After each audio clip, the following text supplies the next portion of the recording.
우리 주보에 나와 있는 제목과 또 이제 방금 화면에 띄어진 제목이 약간 다릅니다. 신앙의 모델이 중요합니다라는 제목으로 함께 하나님의 말씀을 나눠보고자 합니다.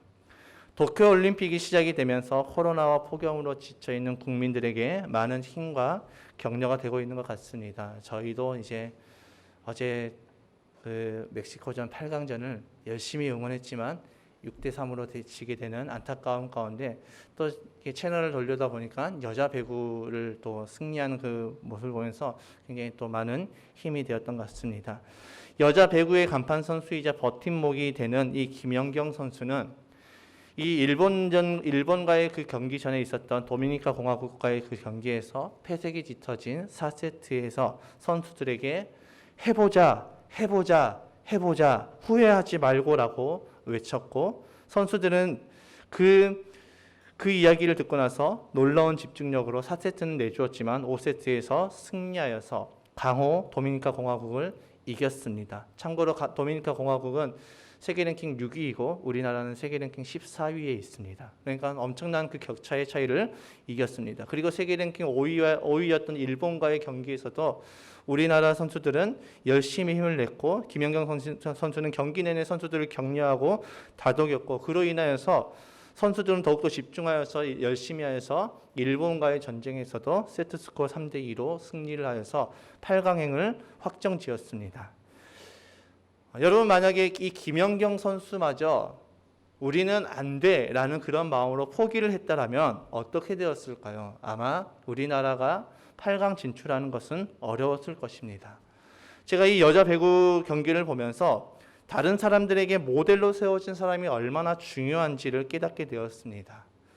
저는 사역을 하면서 많은 교회를 다니면서 예배를 경험하게 되었습니다. 그 예배를 보면서 예배마다 각자의 분명한 차이가 있었음을 저는 보게 되었습니다. 어떤 차이였냐면, 예배 가운데 하나님의 임재하심이 있는 예배가 있는 반면에 그렇지 않는 예배가 있었다라는 것입니다. 그러니까 하나님의 임재가 있는 예배가 있고 하나님의 임재가 없는 예배가 있다라는 것입니다. 똑같은 예배이지만 분명하게 다르지요.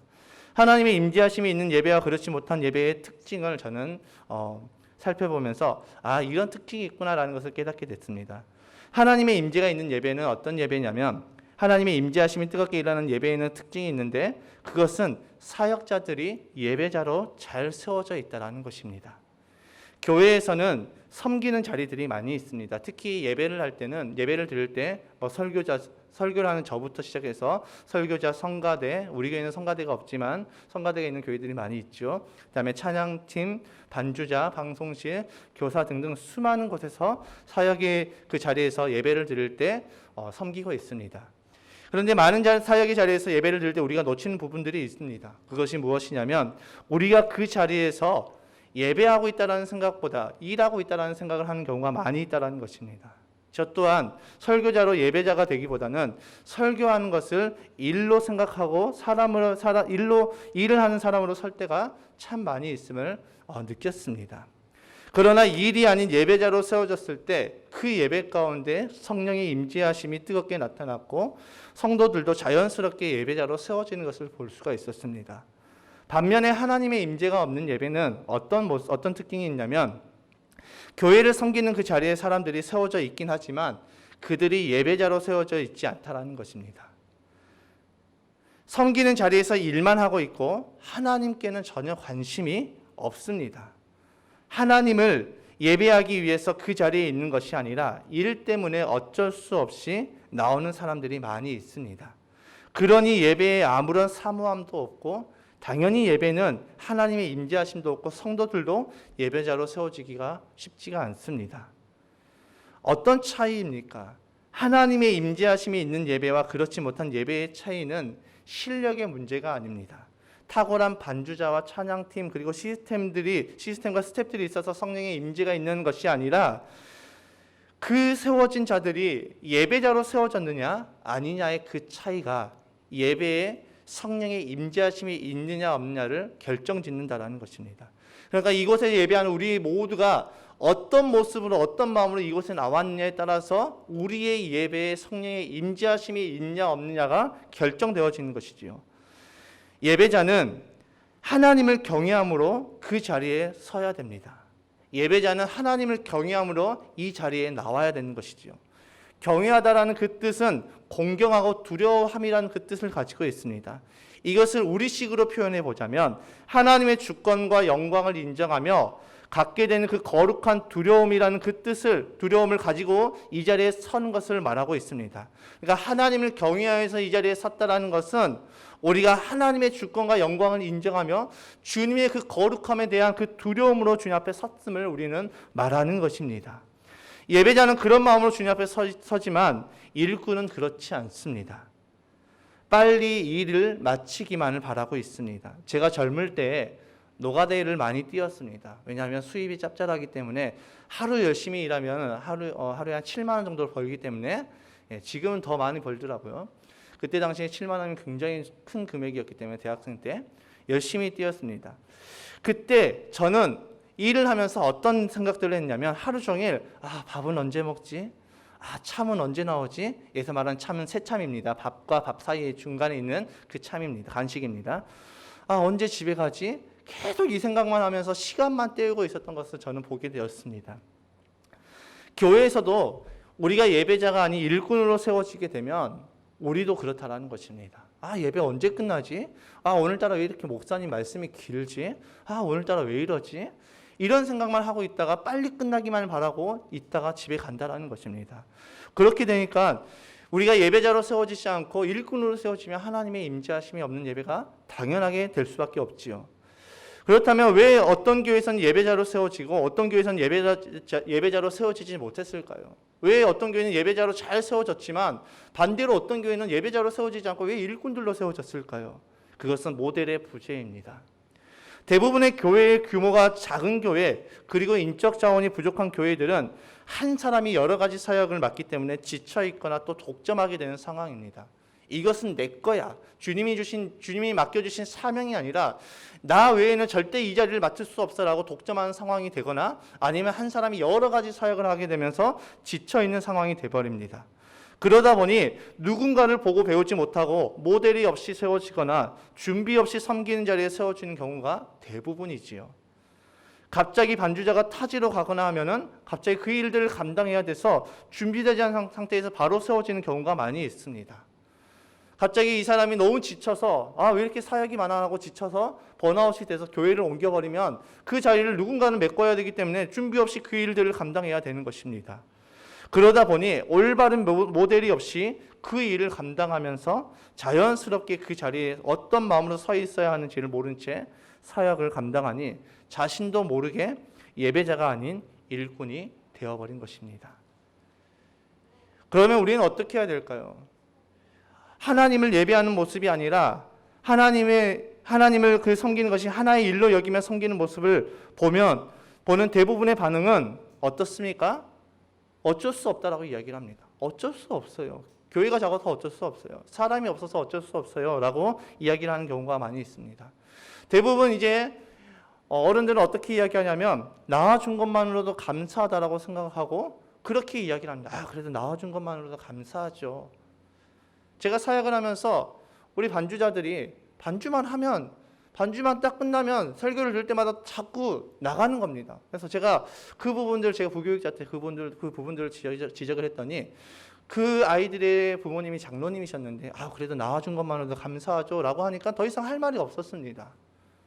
방송팀은 집중하지 않습니다. 제가 사역을 하면서 부교육자에 있을 때 방송팀처럼 정말 예배에 집중하지 않는 그 자리가 없는 것 같아요. 그래서 교회마다 이 부분을 어떻게 해결하고 있냐면 방송팀의 자리를 몇 년에 한 번, 1년에 한 번씩 이렇게 자꾸 바꿔줘야 됩니다. 왜냐하면 방송팀에서는 아무리 집중하려고 해도 집중이 잘 안 되기 때문입니다. 그래서 이 방송팀의 자리는 계속해서 바꿔주는 그런 모습들을 지금 나타내고 있습니다. 그런데 하나같이 예배가 다 무너지고 있는데도 어른들은 뭐라고 이야기하냐면 그래도 나와준 것만으로도 감사하죠. 이렇게 이야기하면서 자꾸 그냥 덮어주고 있다는 것입니다. 그러다 보니까 많이 무너지죠. 물론 맞는 말입니다. 그 사역의 자리에서 감당해 주는 것만으로도 정말 감사합니다. 정말 누군가가 해야 될 그 자리에서 그 사역을 감당해 준 것 정말 교회 입장에서 또 담임 목사의 입장에서 너무나도 감사하고 늘 격려를 해주고 싶습니다. 격려를 해줍니다. 하지만 우리가 중요한 것은 우리는 예배를 할 때 일을 하러 나온 것이 아니라 하나님을 예배하러 나온 자들이라는 것입니다. 그러니까 우리는 예배 때 예배자로 세워져야 된다는 것입니다. 그렇지 않게 되면 우리는 어떻게 되느냐? 신앙의 교육의 때를 놓쳐버리게 되는 것이죠. 자녀들에게 그래 나와주는 것만으로도 감사해라고 해서 늘 이것을 인정해주고 격려만 해주다 보면 이 자녀들이 신앙의 교육을 받을 수 있는 그 때를 놓치게 된다는 것입니다. 그리고 사람이 많은 교회일수록 모델이 잘 세워져 있는 것은 어쩔 수가 없는 현상이죠. 왜냐하면 인적 자원이 많기 때문에 그것은 당연한 것입니다. 그렇다면 작은 교회에는 아무런 답이 없는 것일까요? 그것이 아니지요.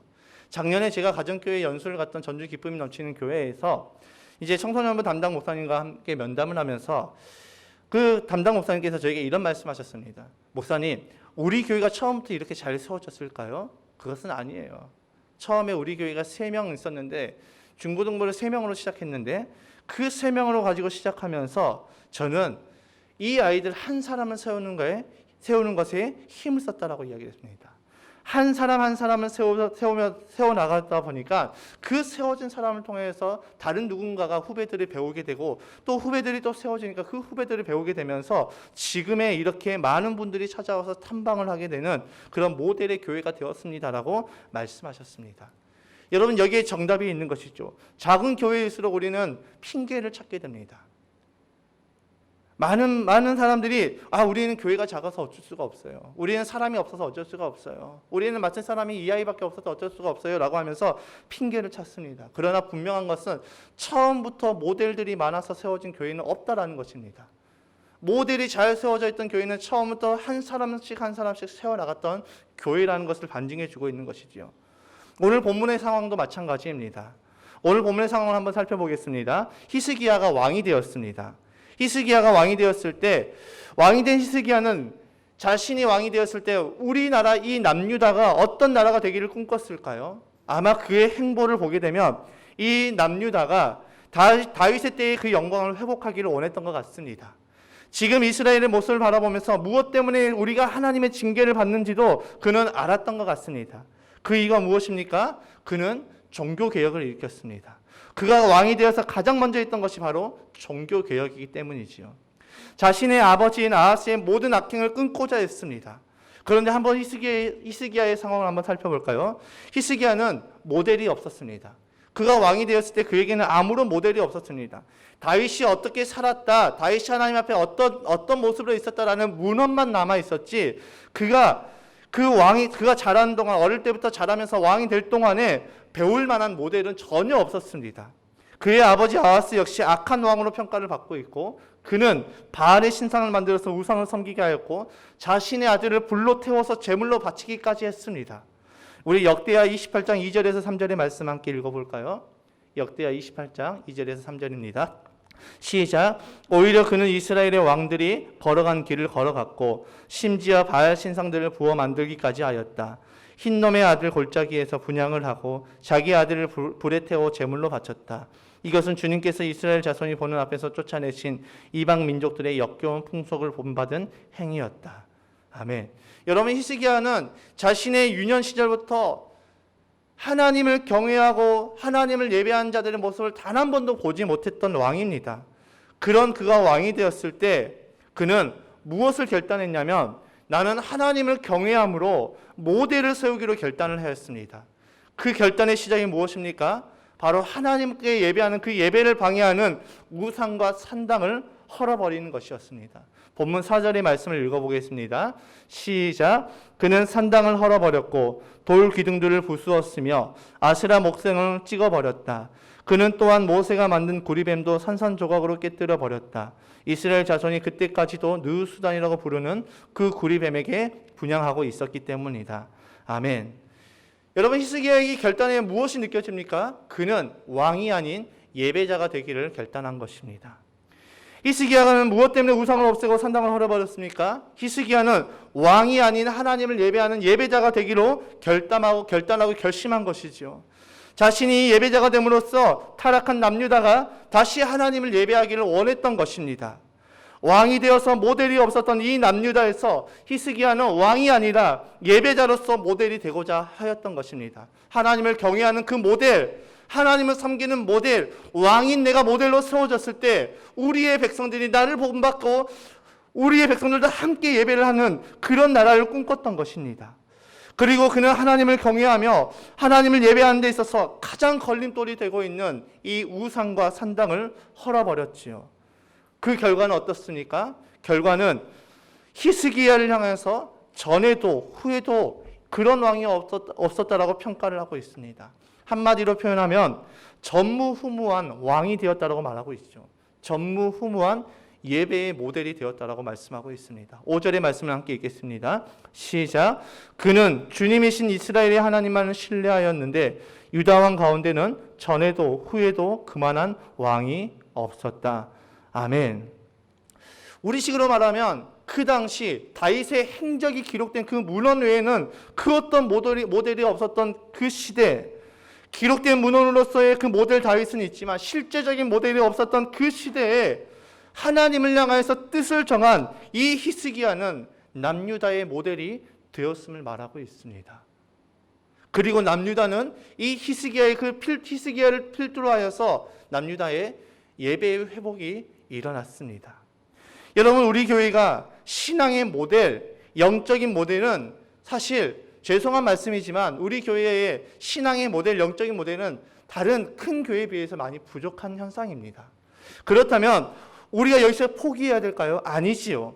우리는 우리 교회의 신앙의 모델, 영적인 모델을 세워나가야 됩니다. 우리가 그렇게 하기 위해서는 어떻게 해야 될까요?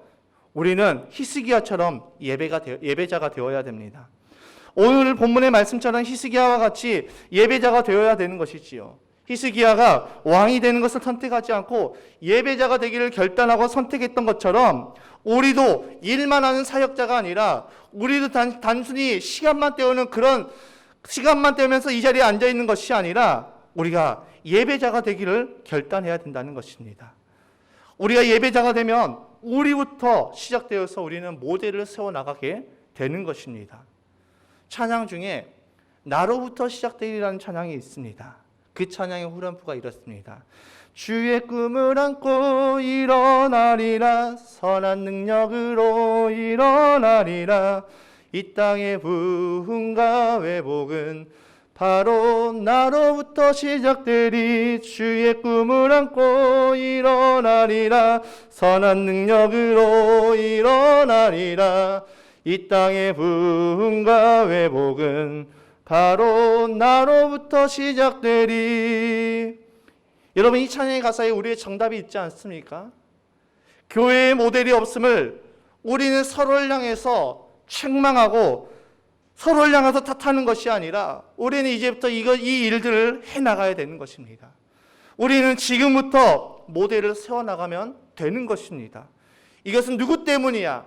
저 사람 때문이야, 이 사람 때문이야라고 서로 힐난하고 서로 손가락질하기보다 우리의 모델이 없으면 우리가 인정하고, 그렇다면 우리가 무엇을 해야 되는가? 히스기야와 같이 예배자로서 우리가 먼저 세워져서 우리가 모델로 세워지는 것입니다. 이 교회의 부흥과 회복은 바로 저와 여러분, 나로부터 시작이 되는 것입니다. 교회의 모델을 세우는 일은 바로 우리부터 시작이 되는 것입니다. 그렇다면 우리가 예배자로 세워지기 위해서 우리는 어떻게 해야 될까요? 히스기야와 같이 히스기야가 어떻게 했는지 우리는 한번 살펴봐야 됩니다. 히스기야는 하나님을 예배하기를 방해하는 그 우상과 산당을 제거했다라고 말씀하고 있지요. 이처럼 우리가 예배자로 세워지기 위해서 우리의 예배를 방해하는 것들을 우리는 제거해야 됩니다. 물론 우리 교회 성도님들은 다 예배를 잘 드리십니다.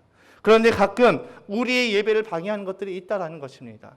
수많은 것들이 있는데 너무 많아서 이것을 다 열거하면 하루 종일 열거해도 우리가 다 말할 수 없어서 대표적인 것 3가지만 제가 뽑겠습니다. 첫 번째는 휴대폰입니다. 이 부분은 특히 어른들보다는 우리의 지금 청년들, 우리의 학생들에게 적용되는 말씀인 것 같습니다.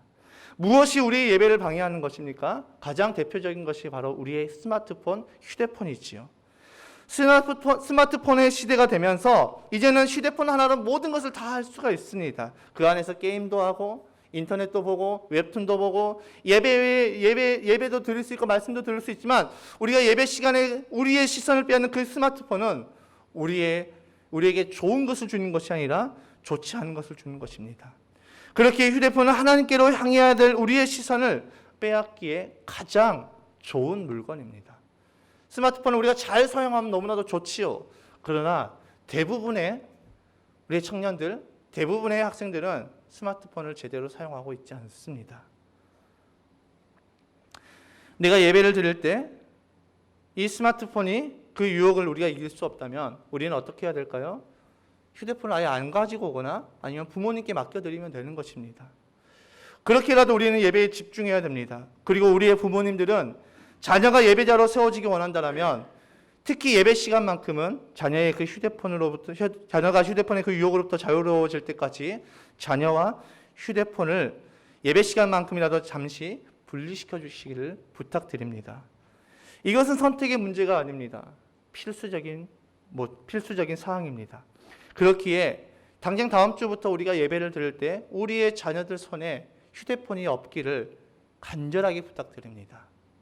아이들에게 잘 말해서 네가 예배의 모델로 세워져야지 너의 동생들이 모델로 잘 세워질 수 있는 거야. 이렇게 잘 설득해서 우리 청년들과 학생들 그 예배 시간에 휴대폰에게 우리의 그 시선을 빼앗기는 일들이 없도록 부탁드립니다. 또 청년들과 학생들은 예배 시간에 휴대폰을 부모님들께 맡겨놓던지 내가 맡겼는데 내가 휴대폰을 왠지 맡기면 내가 좀 자존심이 상한다 싶으면 그냥 집에다 놔두고 오시기 바랍니다. 우리 휴대폰 놔두고 온다고 해서 우리 당장에 급한 일 없잖아요. 특히 우리 청년들, 그다음에 우리 학생들은 급한 문제가 없기 때문에 또 이렇게 내려놓고 그 휴대폰을 놔두고 오시기를 결단하시기를 부탁드립니다. 그래서 예배를 드릴 때 우리의 시선이 휴대폰에게 빼앗기지 않도록 정말 우리가 하나님의 말씀에 집중해야 될 그 시간에, 그 귀한 시간에 우리의 휴대폰 따위에, 세상의 정보 따위에, 세상의 게임 따위에, 유튜브의 영상 따위에 우리의 예배의 시선을 빼앗기지 않기를 주님의 이름으로 부탁드립니다. 두 번째로 졸음입니다. 참 재미있는 것은 이 졸음은 찬양할 때, 간증할 때, 기도할 때는 졸리지 않습니다. 그런데 희한하게, 참 재미있죠. 희한하게 말씀만 시작하면 졸음이 쏟아집니다. 그렇다면 내가 다른 데는 잠이 안 오는데 말씀을 들을 때만 잠이 온다면 이것은 영적인 문제임을 우리는 좀 직감을 하셔야 됩니다. 아, 사단이 지금 내가 하나님의 말씀을 듣지 못하게 나를 가로막고 있구나라고 우리는 인식해야 됩니다. 이 영적인 싸움에서 우리는 이겨내야 되지요. 우리 교회는 주일날 새벽 예배가 없습니다. 그렇기 때문에 내가 새벽 예배 때문에 잠을 못 잤어요 라고 하는 그런 핑계가 통하지 않습니다. 그러니까 우리는 푹 자고 일어나서 예배를 드릴 수 있습니다. 그렇다면 우리가 예배 시간에 졸음이 쏟아지지 않기 위해서는 우리는 어떻게 해야 됩니까? 일찍 자야 되겠죠. 우리의 밤문화들을 우리는 제거해야 됩니다.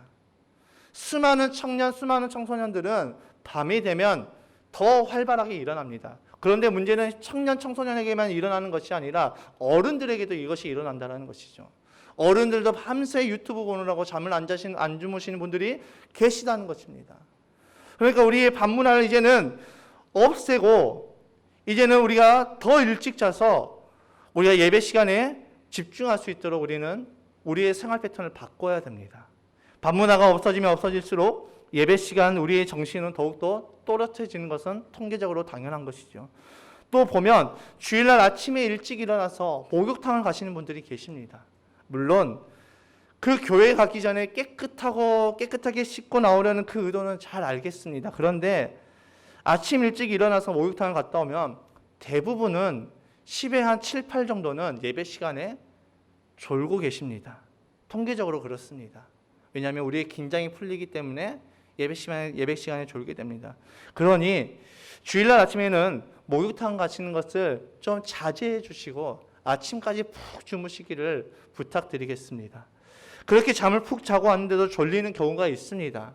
왜냐하면 이 말씀을 듣는 것은 영적인 그 싸움이기 때문에 졸리는 경우가 있습니다. 그때 우리는 어떻게 해야 될까요? 가장 좋은 것은 물을 마시는 것입니다. 물통을 챙겨올 수 있으면 챙겨와서 졸음이 올 때마다 물을 마시기를 권장드립니다. 그런데 이것마저도 내가 너무 불편하다. 내가 매주 물통을 챙겨와서 물 뜨는 것도 너무 불편하다라고 싶으시면, 힘들다고 하시면 예배의 모델을 세우기 위해서 교회에서 충분히 그것을 감당하겠습니다. 이것은 장로님과 이미 소통이 되었던 부분입니다. 예배 때마다 생수 한 병씩을 나눠드림으로 우리가 예배에 집중할 수 있다면 교회에서 그것을 충분히 감당하고 예배 시간마다 우리가 생수를 한 병씩 드리겠습니다. 그러면 잠이 올 때마다 마스크를 살짝 내리고 물을 마시면 그 순간에 코로나는 들어오지 않습니다. 그러니까 그때 우리가 물을 마시면서라도 잠을 이겨내서 예배에 집중하는 저와 여러분 되시길 주님의 이름 부탁드립니다. 세 번째로 우리의 예배를 방해하는 것은 무엇인가? 잡생각이지요. 우리가 말씀을 들을 때 그 말씀에 집중하지 못하도록 사탄은 우리에게 온갖 생각들을 다 집어넣어 줍니다. 평소에 공부를 하지 않는 사람이 갑자기 뜬금없이 공부를 해야 되겠 말씀을 듣다가 뜬금없이 공부해야 되겠는데 그러면 공부에 관련된 그것들을 막 인터넷에서 찾아보기 시작합니다.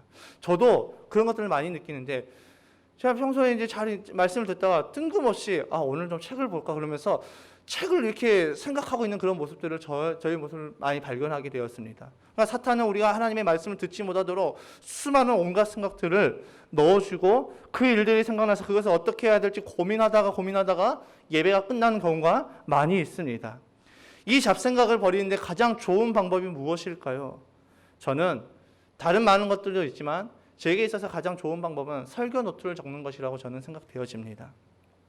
말씀을 들으면서 내 마음에 감동이 되고 내 마음에 부딪히는 말씀 부분이 있다면 그 부분을 설교 노트에 적는 것입니다. 그렇게 매 시간 예배를 드릴 때마다 우리가 설교 노트를 기록해 나가면 훗날 그것이 엄청난 우리의 영적 재산이 될 것입니다. 지금까지 우리가 가만히 앉아서 듣던 설교를 이제는 적으면서 들어야 하니까 힘들 수도 있고 불편할 수도 있습니다. 그러나 나의 이 작은 불편함을 통해서 예배의 모델을 세워나갈 수 있다면 우리는 그것을 감당해야 되지 않을까요? 예배의 모델이 세워져야 우리 다음 세대들이 온전한 예배로 세워지는 것입니다. 그렇기 때문에 믿음의 선배인 저와 여러분 우리 모두는 예배자가 되기를 힘써야 되지 않을까요? 그러니까 우리의 잡생각을 버리기 위해서 우리는 이 설교 노트를 우리는 적어야 된다고 저는 생각되어집니다. 현재 샬롬스쿨에서 사용하는 설교 노트가 있습니다. 이 설교 노트는 학생과 교사 외에도 모든 성도님들이 그것을 사용할 수 있는 것입니다. 이것을 사용하는 것도 참 좋은 방법인 듯 합니다. 이번 주 내내 하나님께서는 저에게 어떤 기도를 시키셨냐면 월요일부터 첫날 저는 우리 아이들의 이름을 불러가면서 늘 형통하게 해주시옵소서 하나님 함께 해주시옵소서 이런 기도를 하는데 월요일부터 우리 아이들의 이름을 불러가면서 하나님 이 아이들이 예배자로 세워지기를 간절히 소망합니다.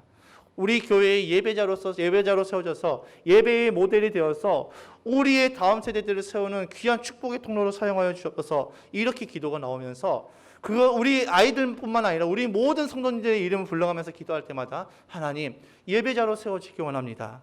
이렇게 기도하게 하셨습니다. 우리 교회가 더욱 성장하기 위해서는 교회의 체질과 시스템의 변화도 있어야 되지만 우리 모두가 하나님을 예배하는 예배자로 세워져야 되는 것입니다. 어제는 말씀을 그냥 앉아 듣기만 하는 것이 아니라 이제는 우리가 말씀을 그냥 앉아서 듣기만 하는 것이 아니라 설교 노트를 작성하면서 그 말씀에 집중하며 예배자로 세워질 수 있는 저와 여러분 되시기를 주님의 이름으로 축복합니다. 그래서 이 설교 노트를 구입하고자 원하시는 분은 말씀해 주시면 장로님과 제가 아침에 이야기를 하면서 첫 구입은 교회에서 해주겠다. 그 다음부터는 개인적으로 구입을 해야 된다. 그러니까 개인적으로 구입한다는 것은 교회에 있기 때문에 그것을 요청하면 그 지불은 해야 된다는 것입니다. 값의 지불을 해야 된다는 것입니다. 이것은 강요가 아닙니다. 그러나 우리에게 꼭 필요한 부분이기 때문에 정말 마음에 감동이 오시는 분들은 정말 잘 순종해 주셨으면 좋겠습니다. 세 번째로 우리가 왜 이렇게까지 해야 될까요? 내가 모델이 될 때 우리는 다른 사람을 세울 수 있기 때문입니다. 우리 교회가 비신자를 전도해서 제자로 세우는 교회가 되기를 결단했습니다. 그런데 우리 교회 안에 예배의 모델이 없으면 어떻게 될까요? 사람은 보고 배우게 됩니다. 그런데 교회 안에 모델이 없으면 시간이 지난 후에 우리 교회의 예배는 어떻게 될까요? 우리가 다음 세대를 세우는 교회가 되기로 결단했는데 우리의 예배의 모델이 없다면 우리의 다음 세대들은 어디서 예배를 배워야 될까요? 누구를 보고 예배는 어떤 것이구나라는 것을 배워야 될까요? 그 기준이 없으면 상상만 해도 끔찍한 일들이 벌어지는 것입니다. 교회 예배는 다 무너지고 다 자고 있는 그런 상황이 될 수 있다는 것입니다. 우리는 영혼을 구원해서 제자 삼는 교회가 되기를 소망하고 있고 다음 세대를 세우고자 샬롬 스쿨을 세우고 대안학교 사역을 감당하고 있습니다. 그런데 교회 안에 모델이 없다면 다음 세대는 온전하게 세워질 수가 없고 제자들이 세워질 수 없습니다. 교회의 어른이 예배의 모델이 되었을 때 젊은 성도들이 그 어른을 보고 배우게 되고 또 젊은 성도들이 예배의 모델로 세워지면 청년들이 보고 배우게 되고 청년들이 예배의 모델로 세워지면 우리의 중고등학생들이 보고 배우게 되고 우리의 중고등학생들이 세워지면 주일학교 아이들이 또 유치부 어린아이들이 보고 배워지는 것입니다. 이 원리는 하나님의 공동체이고 이 하나님의 공동체의 파워이기도 합니다. 그렇다면 우리가 단순히 하나님의 공동체를 세우기 위해서 우리는 예배자가 되어야 될까요? 그것은 아니지요. 예배자가 받는 복이 있습니다.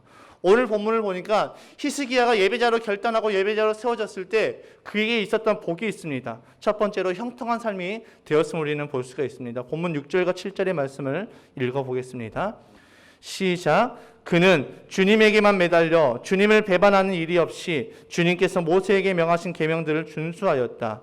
어디를 가든지 주님께서 그와 같이 계심으로 그는 늘 성공하였다. 그는 아시리아 왕에게 반기를 들고 그를 섬기지 않았다. 아멘. 히스기야가 하나님 앞에서 예배자로 세워졌을 때 하나님께서는 그의 삶을 형통하게 하셨다라고 말씀하고 있습니다. 형통이라는 말 자체가 무엇입니까? 단순히 성공만을 말하는 것이 아니라 형통이라는 그 뜻이 가지고 있는 것은 하나님께서 함께 하시는 삶입니다. 히스기야와 함께 하셨던 하나님께서 그의 삶을 어떻게 하셨습니까? 오늘 말씀을 보니까 그는 늘 성공하였다라고 말씀하고 있습니다. 성공은 우리의 노력으로 이루어지는 것이 아닙니다. 세상 사람들도 성공하려면 어떻게 이야기합니까? 성공은 하늘이 도와야지 성공할 수 있어 라고 이야기를 하죠. 세상 사람들도. 하나님이 나와 함께 하실 때 하나님께서 우리의 삶을 책임져 주시고 우리를 성공시켜 주시는 것입니다.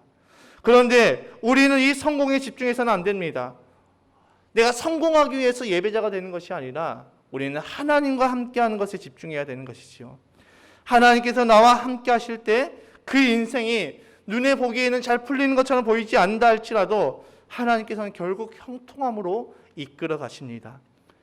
대표적인 인물이 구약의 요셉과 욥이지요.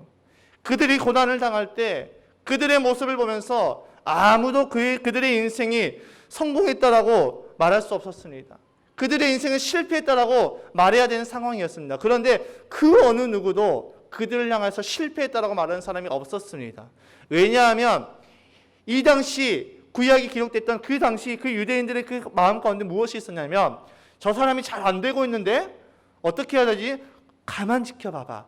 가만히 봐봐. 하나님께서 함께 하시는지 안 하시는지 우리는 봐야 돼. 라고 보니까 요셉도 욥도 하나님께서 함께 하셨기에 그들의 삶을 형통했다라고 표현했던 것입니다. 반대로 그들의 인생이 정말 세상 가운데서 성공하는 것처럼 잘 풀린다 할지라도 그 당시 유대인들은 그들을 향해서 성공했다라고 말하지 않았습니다. 왜냐하면 그 성공의 끝에 하나님께서 함께 하시는지 안 하는지를 그들은 분별해야 됐기 때문입니다. 여러분, 우리의 인생의 성공은 우리의 눈앞에 보이는 것이 전부가 아닙니다. 하나님이 함께 하시느냐 하지 않으시냐. 오늘 말씀과 같이 히스기야가 함께 하실 때 하나님께서 그의 삶을 늘 성공하게 하셨다라고 말씀하고 있습니다. 그의 삶을 늘 함께 하시고 지켜주셨다라는 것이죠. 하나님을 예배하는 예배자는 하나님께서 함께 하시는 삶이 되는 것입니다. 우리가 예배자로 온전하게 세워질 때 하나님께서는 우리의 인생을 더 찬란하게 빛나게 하시는 것입니다. 두 번째로 우리는 예배자로 세워졌을 때 어떤 복을 받느냐? 승리의 삶을 살아가게 됩니다. 오늘 본문의 8절의 말씀 함께 읽겠습니다. 시작. 그는 가사와 그 전 경계선까지 또 망대로부터 요새화된 성읍에 이르기까지 블레셋을 모두 쳐부수었다. 아멘. 히스기야가 하나님께로 뜻을 정하고 예배자로 세워졌을 때 하나님은 그와 함께 하셨고 하나님께서는 그의 삶을 승리로 이끄셨습니다. 그 당시 북이스라엘을 망하게 했던 아시리아에게도 반기를 들면서까지 그 남유다는 계속해서 흥왕하였습니다. 늘 승리하였지요. 그는 무엇을 결단한 것입니까? 나는 아시리아를 섬기지 않겠다. 나는 블레셋을 섬기지 않겠다. 나는 오직 하나님만을 섬기겠다. 그것을 결단했던 것이죠. 그 결과 그의 나라는 쇠퇴하거나 패망하는 것이 아니라 블레셋을 모두 쳐부셨다라고 말씀하고 있습니다. 이것을 우리가 영적으로 보게 되면 우리가 예배자로 세워졌을 때 사단의 모든 유혹에서부터 우리는 승리하게 됨을 말하는 것입니다. 하나님을 예배하는 삶은 곧 하나님의 주인 되심을 인정하고 그분의 말씀을 따라가는 삶이 되는 것입니다. 그렇게 그 삶의 끝은 승리가 있는 것입니다. 그 과정이 힘들어 보일지 몰라도 결론은 정해져 있습니다. 승리로 정해져 있죠. 그렇기에 그리스도인의 삶은 힘든 것 같으나 힘들지 않게 되는 것이죠. 왜냐하면 우리에게 승리가 정해져 있기 때문이죠. 오늘 이 시간 예배하는 우리 모두는 하나님을 경외하며 하나님 앞에 겸손히 나아가 온전한 예배자로 세워짐으로 형통한 삶을 살아가는, 승리의 삶을 살아가는 그 축복을 누리는 저와 여러분의 삶이 되시기를 주님의 이름으로 축복합니다. 결론입니다. 여러분, 우리가 드리는 예배에 하나님의 임재하심이 있기 위해서는 우리가 먼저 예배자로 세워져야 됩니다. 가정교회를 가장 먼저 시작하신 휴스턴 서울교회 최영기 목사님의 평생 기도 제목은 주님, 제가 예배 인도자가 아닌 예배자가 되기 원합니다 였습니다. 저도 책을 보면서 그 말씀에 도전을 받아서 제가 매주 주님 앞에 주일날 예배 드리기 전에 기도하는 것은 주님, 오늘도 제가 예배 인도자가 되지 않고 예배자가 되기 원합니다라고 기도하고 있습니다. 그리고 오늘 이 말씀을 전하고 이 말씀이 녹화된 영상에 올라가면 저는 유튜브를 통해서 이 말씀을 들으면서 다시 한번 예배를 드립니다. 왜냐하면 제가 예배자가 되기를 소망하고 있기 때문입니다. 이곳에 계신 우리 모든 분들, 우리는 예배 인도자, 예배 섬김이, 예배 사역자가 아닌 예배자가 되어야 되는 것입니다. 그렇기 위해서는 우리가 명심해야 될 것이 몇 가지가 있습니다. 첫 번째는 나의 예배의 시선을 빼앗는 것을 처리해야 됩니다. 우리가 예배자로 세워지기 위해서는 예배의 시선이 하나님께로 향해야 합니다. 우리는 눈에 보이지 않는 하나님을 예배합니다. 그런데 예배를 드릴 때 우리의 시선을 빼앗는 것들이 많이 있습니다. 나의 예배의 시선을 빼앗는 것이 무엇인지 점검해 보고 그것을 치우며 나갑시다. 그리고 하나님께 집중하는 예배자가 되십시다. 두 번째로 내가 모델이 될 때 사람이 세워지는 것을 우리는 잊지 말아야 됩니다. 교회의 어린아이들은 누구를 보고 배울까요? 형, 누나들을 보고 배웁니다. 교회 학생들은 청년을 보고 배웁니다. 청년들은 젊은 세대의 부부를 보고 배웁니다. 젊은 세대는 교회의 어른들을 보고 배웁니다. 여러분, 이것은 불변의 법칙입니다. 그렇기 때문에 내가 예배자로 세워져야 되는 것이지요. 내가 입고 오는 옷이 어떻든 하나님은 예배를 받으십니다. 내가 거적대기를 입고 와도 하나님은 우리의 예배를 받으십니다. 내가 내 외모에 따라서 하나님께서 예배를 받으시고 안 받으시고 그런 문제가 아닙니다. 그러나 내가 대충 입고 슬리퍼를 신고 오고 교회에 오는 것은 조심해야 됩니다. 어쩔 수 없는 상황을 이야기하는 것이 아니지요. 기부스를 해서 신발이 맞지 않거나 교회에 오는 길에 옷이 못에 걸려서 찢어졌다거나 갑자기 내가 어쩔 수 없는 상황이 돼서 그렇게 되는 것을 말하는 것이 아니죠. 형편이 어려워서 갖춰 입지 못한다거나 그런 상황을 말씀드리는 것이 아닙니다. 우리가 대통령이나 선생님을 만나러 갈 때, 세상에 좀 영향 있는 사람들을 만나러 갈 때, 나에게 많은 영향력을 주는 사람들을 만나러 갈 때라도 우리는 어떻습니까? 옷을 단정하게 입고 나갑니다. 그렇듯 우리도 주님 앞에 나올 때도 단정하게 옷을 입고 와야 됩니다. 그리고 예배를 드릴 때 휴대폰을 하고 있고 졸고 있으면 그것을 보고 배우는 사람들이 있습니다. 그리고 그 모습을 보고 또 다른 누군가는 이렇게 생각합니다. 아, 예배자는 마음뿐만 아니라 옷도 단정해야 되는구나. 내가 휴대폰을 치워버리고 내가 졸지 않으려고 물을 마시면서까지 하나님 앞에 집중할 때 누군가는 우리의 모습을 보고 이렇게 배웁니다. 아, 예배자는 하나님의 말씀에 집중하는 것이구나. 내가 옷을 단정하게 입고 오는 것을 보면서 아, 예배자는 마음만 중요한 것이 아니라 우리의 외형도 중요한 것이구나. 이것들을 배워 나간다는 것입니다. 이렇게 내가 모델이 될 때 다른 사람을 세워나가는 것이죠. 우리의 예배가 남들에게 보여지기 위해서 드리는 예배는 아니지만 하나님께 집중하여서 예배를 드리며 예배자로 온전히 세워질 때 그것을 보고 배운 사람이 있고 그로 인해서 그 사람들이 세워진다는 것을 기억하시길 주님의 이름으로 부탁드립니다. 우리가 드리는 이 예배를 통해서 나만 살아나는 것이 아니라 다른 사람도 세우고 살리는 것임을 꼭 명심하시기를 부탁드립니다. 세 번째로 타협하지 말아야 됩니다. 예배에 관해서는 절대 타협하지 말아야 됩니다. 이 예배는 예배의 태도, 예배의 중심, 예배의 자리에 나가는 것 등을 다 포함하고 있습니다. 이 타협은 자녀들뿐만 아니라 어른들도 마찬가지입니다. 코로나로 인해서 교회에 나갈 수 없는 상황이 되면서 많은 사람들이 교회를 나가지 않게 되었습니다. 왜일까요? 코로나가 무섭기도 하고 한편으로는 우리가 온라인 예배를 드리면서 편함을 맛보았기 때문이기도 합니다. 어른들도 이러는데 자녀들은 어떨까요? 대학부에 올라가게 되면 많은 아이들이 신앙에서 멀어집니다. 하나님을 떠나게 되죠. 고등학교 때까지는 잘 다니다가 대학교에 올라가면 떨어지는 경우가 부지기수입니다. 그런데 그 부모님들은 그 부분에서 어떻게 할 수가 없습니다. 왜일까요? 그 이유가 무엇입니까? 고3 때 그 시간을 보내면서 부모님들이 자녀의 상황에 너무 많은 타협을 해줬기 때문입니다. 고3의 시기에 예배에 있어서 타협이 된 아이들은 대부분 대학 시절에 교회를 떠나게 됩니다. 통계적으로 그렇게 나타나고 있습니다. 그렇게 우리는 예배에 어떤 타협도 있으면 안 됩니다. 아직 어리니까 괜찮아? 우리 다 큰 성인들을 키워보신 분들이 늘상 이렇게 얘기합니다. 야, 아이들 금방 크더라. 아직 어리니까 괜찮아 하면서 타협해주다 보면 어느새 아이들이 고등학생이 되고 더 이상 부모의 힘으로 어떻게 할 수 없는 그런 나이가 되어버립니다. 그렇게 우리는 예배에 관해서는 타협을 해주면 안 됩니다. 늦어도 됩니다. 오늘 늦어도 된다. 오늘 하루 빠져도 된다. 이런 것은 안 됩니다. 괜찮다. 이런 말들은 이런 말들이 아이들 안에서 예배는 언제든 다른 것과 바꿔도 된다라고 타협하며 살아가게 되는 말이 되기도 합니다. 그러니까 우리가 부모가 괜찮아. 오늘 좀 늦어도 돼. 오늘 하루 좀 쉬어도 돼. 이러다 보면은 이 아이들에게서 예배는 언제든지 타협해도 되는 거구나. 언제든지 다른 중요한 무언가를 위해서 예배를 미뤄도 되는구나 라고 생각하게 되는 것이지요.